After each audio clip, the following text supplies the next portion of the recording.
नमस्कार दोस्तों, स्वागत है आपका हमारे चैनल रंगभूमि पर, जहां हम लाते हैं समाज और राजनीति से जुड़ी महत्वपूर्ण खबरें और विश्लेषण।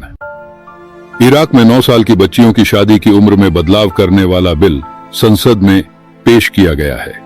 इस प्रस्तावित कानून के तहत जो वर्तमान में लड़कियों की शादी की न्यूनतम उम्र 18 साल निर्धारित करता है, इसे घटाकर 9 साल करने का सुझाव दिया गया है।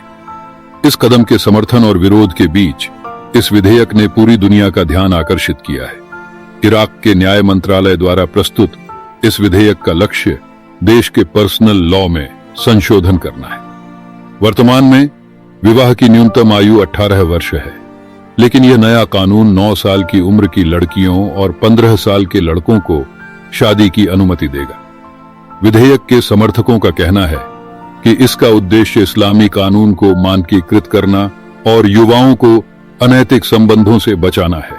हालांकि इस विधेयक की व्यापक आलोचना हो रही है।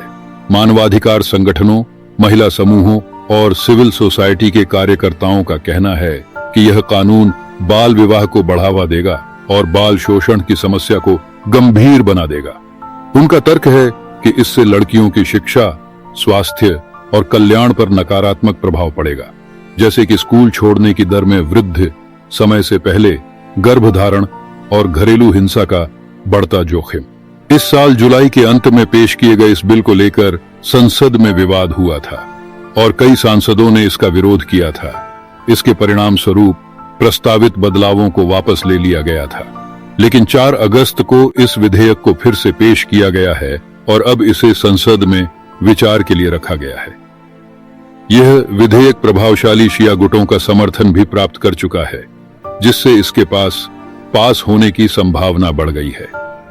1959 के कानून में प्रस्तावित बदलाव इस्लामिक नियमों को लागू करने की ओर इशारा करता है। इसका उद्देश्य पारिवारिक कानून को धार्मिक हस्तियों से राज्य की न्यायपालिका में स्थानांतरित करना है। विधेयक के आलोचकों का कहना है कि यह इराक के प्रगतिशील कानूनों के खिलाफ है और इसे पारित करने से देश के सामाजिक समानता के सिद्धांत कमजोर होंगे। यूनिसेफ के अनुसार इराक में 28% लड़कियों की शादी 18 वर्ष की आयु से पहले ही हो जाती है। ह्यूमन राइट्स वॉच की शोधकर्ता सारा सनाबर ने इस बिल की आलोचना करते हुए कहा कि इस कानून को पारित करने से यह लगेगा कि इराक प्रगति की ओर नहीं बल्कि पीछे की ओर जा रहा है। अमल कबाशी ने भी कहा कि यह संशोधन रूढ़िवादी समाज में पुरुषों को और अधिक नियंत्रण देने का प्रयास है। इस विधेयक की संसद में चर्चा जारी है और यह देखने वाली बात होगी कि क्या इराक के लोग और उनके प्रतिनिधि इस विवादास्पद कानून को पारित करते हैं या नहीं। जैसा कि पिछले प्रयास विफल रहे थे, इस बार का प्रयास कितना सफल होगा यह समय ही बताएगा। अंत में यह विधेयक न केवल इराक में बल्कि पूरे विश्व में बाल विवाह और महिलाओं के अधिकारों पर गंभीर बहस को जन्म दे रहा है।